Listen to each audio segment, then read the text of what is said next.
Visita surpresa russa equipa conjunta detecta instituição Estado Balon e aposto administrativo Los Palos menos recurso. Visita surpresa Rússia equipa conjunta na composto Rússia Comissão Função Pública, Patrimônio Estado, no Inspetor-Geral do Estado, para posto administrativo Los Palos município Lauten foi na Laisne, consegue detectar instituição do Estado Balon menos recurso humano, não implica atendimento comunidade. Comissário Comissão Função Pública Assunto Disciplinar Hateten, objetivo Rússia visita né atuar direito serviço administração pública e a posto administrativo Los Palos. O lacunas, ka desafios, ka os insan sirene a hasor maka lima recursos humanos,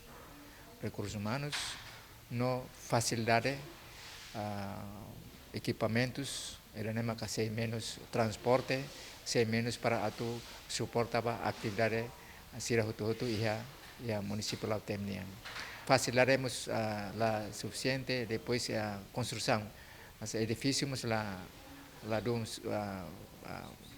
favorece para atender a população e a população.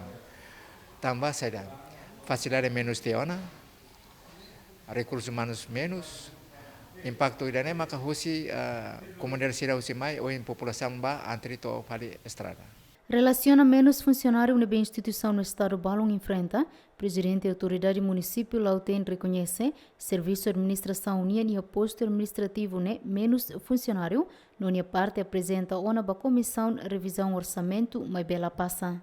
Sim, me implica. E a plano ação anual 2025 nebe que está na aprovação e agora está implementa. Agora estamos na primeira semestre até o segundo semestre. E está apresentando questões né e cro mas bem lá passa então ne prejudicamos para atendimento público lilu e administração pública nem municipal ba oin ita tu hadia itania atendimento público e parte administração pública nem maka precisa recrutamento acima para pessoal nem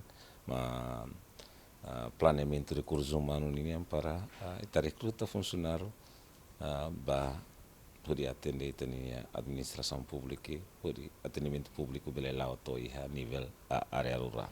Visita surpresa na Behalau Rússia equipa conjunta em município Lauten, a monitoriza serviço e instituição pública sira, onde tem implementação serviço sira ne lautu e runi plano ne betração no problema sira selo que nebe equipa conjunta ne descobre se a relatório balina ministerial sira nebe relevante no neia plano orçamento geral estado bele baseia ba relatório. Visita surpresa em município Lauten, equipa conjunta cobre instituição do estado a mutuxia no tuir plano equipa conjunta se continua a visita surpresa ba município Siraseluk. Dilma Suzeti, GMN.